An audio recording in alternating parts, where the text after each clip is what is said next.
Bila terbit waktu matahari, itu adalah waktu duha. Waktu ni adalah merupakan waktu yang paling cantik sekali. Betul tak? Pagi yang tenang, masa itulah burung-burung berbunyian, berkicauan, kehidupan bermula. Allah kata wadduha, aku bersumpah dengan waktu duha. Hadirin yang dirahmati Allah, Allah bersumpah pada waktu duha. Duha waktu cerah, waktu orang mula kerja, orang bersiap nak pergi kerja. Wadduha wal lail, dia sumpah waktu duha. Terus wal lail idza saja, dan malam apabila dia tenang. Macam ni lah malam ni, terutama lagi gelap, tenang, sunyi. Dunia kita dicemari oleh bunyi. Sebab tu kita tak dapat dengar. Dulu kita dengar, kan? Dulu kalau betul-betul tengah malam, masa semua kereta tak ada, kenderaan tak ada, bunyi ujung kampung kita boleh dengar. Kenapa kita tak boleh dengar banyak benda sekarang? Sebab bunyi, dunia ni dicemari bunyi. Kita tak perasan tapi dicemari. Kenapa tengah malam kita dengar kereta sebiji pun kuat dia bunyi? Sebab tak dicemari. Wal-laili idza saja. Pasal apa Tuhan sumpah dengan waktu duha, terus pergi waktu malam? Malam, siang waktu bekerja. Malam waktu manusia berehat. Ada beberapa makna mungkin Tuhan nak beritahu pada Nabi. Maksudnya lepas yang letih kerja, ada waktu rehat. Satu.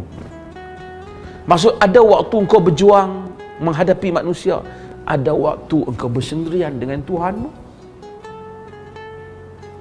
Mungkin Tuhan nak beritahu jangan duk susah hati sangat tentang gelap, akan mai waktu cerah.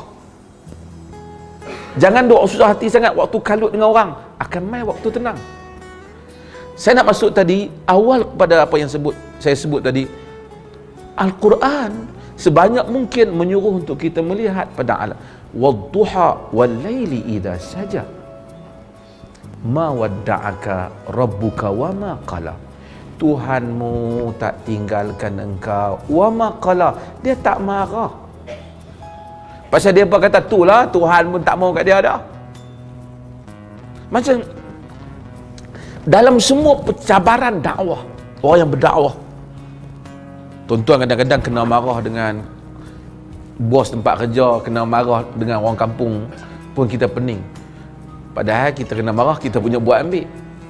Nabi SAW bukan orang yang dibenci, dia orang yang disayangi. Tiba-tiba dia jadi orang yang dimarahi. Hanya semata-mata kerana dakwah. Kerana dakwah.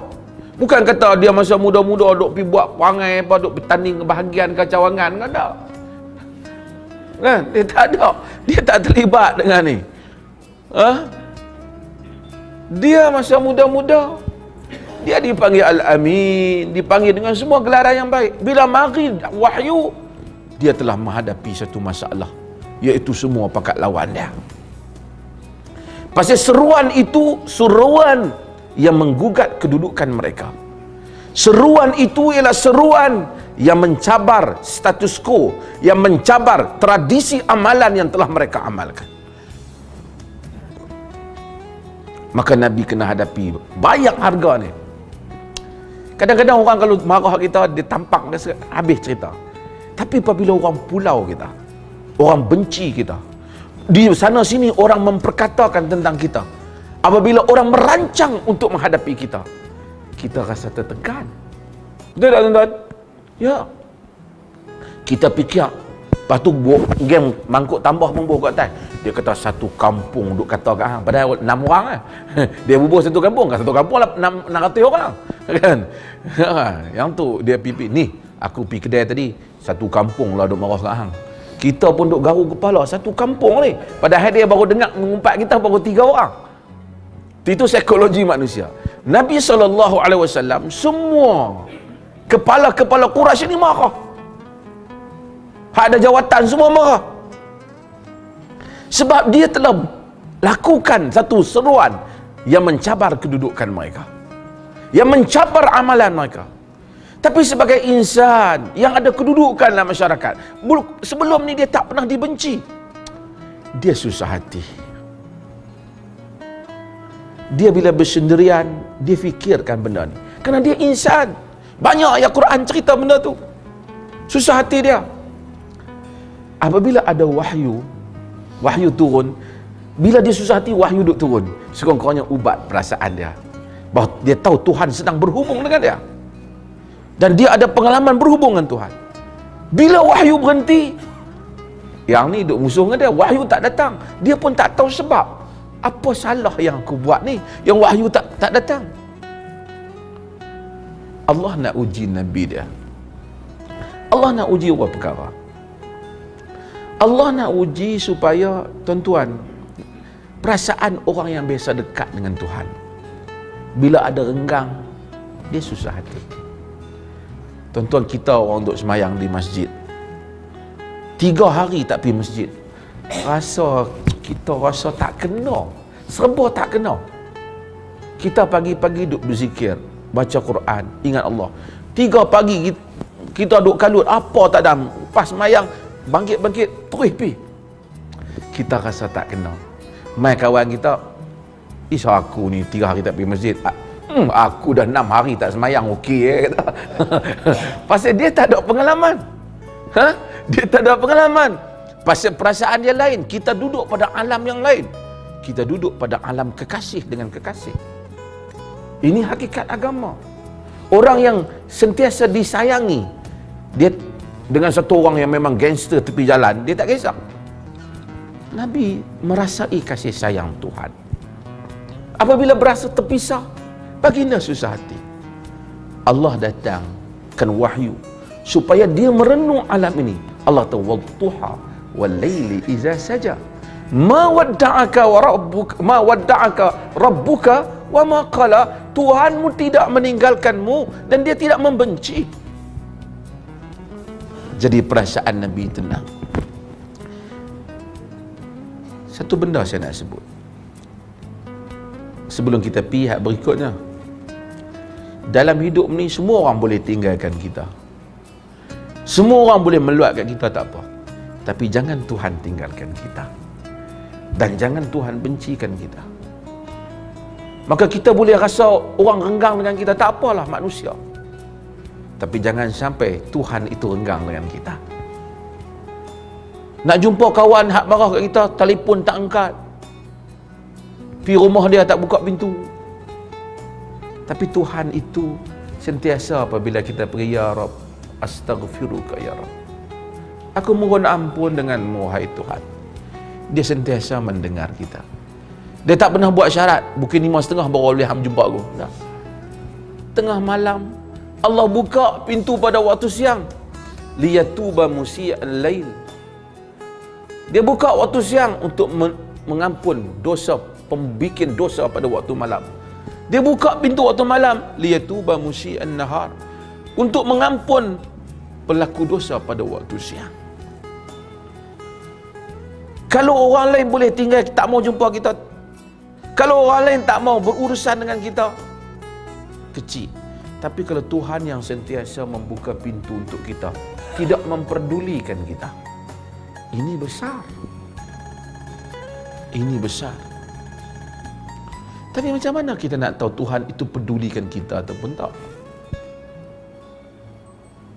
Kita doa, kita panggil dia, kita tengok doa tak main pun.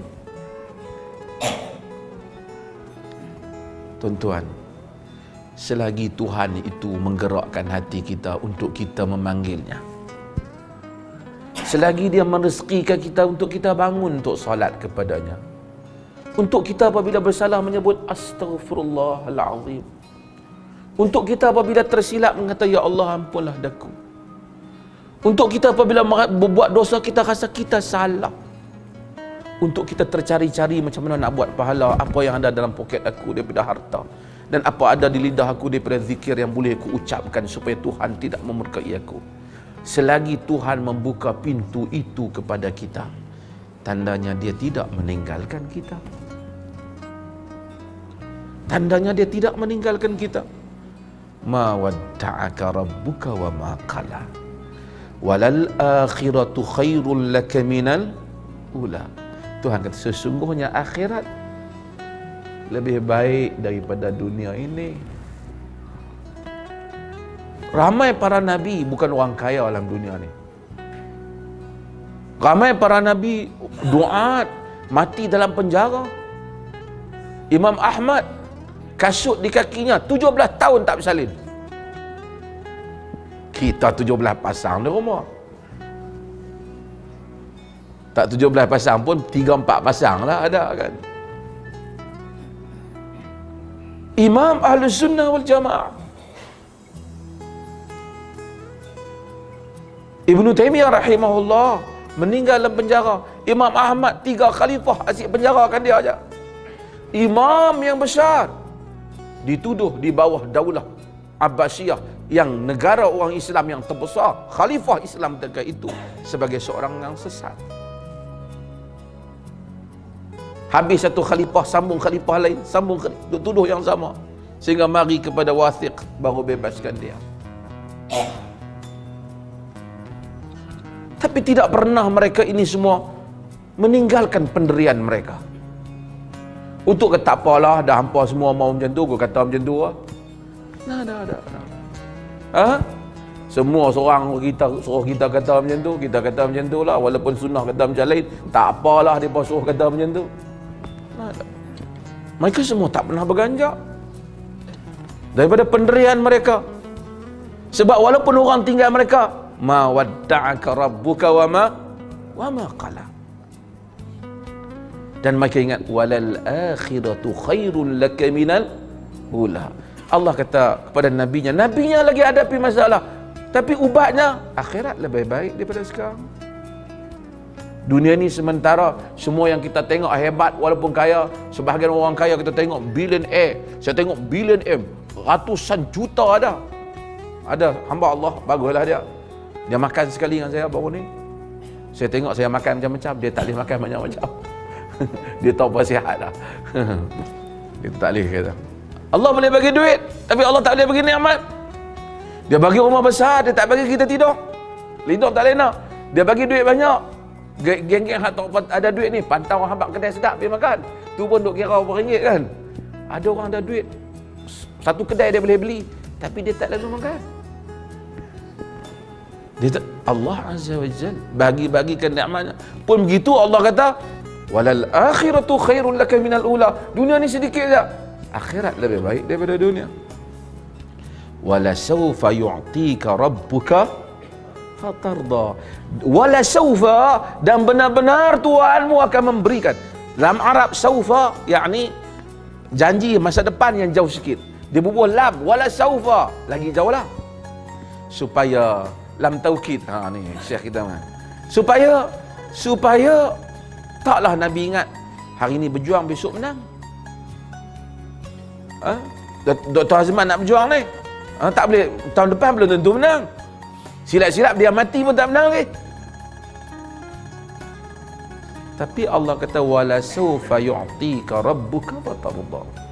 Dan pada satu masa nanti Tuhanmu akan memberikan kepadamu kurnianya, fatarda, engkau akan redha dengan kurnia itu. Apa yang kita redha? Apa yang boleh kita redha untuk semua ni? Kita akan redha dengan syurga.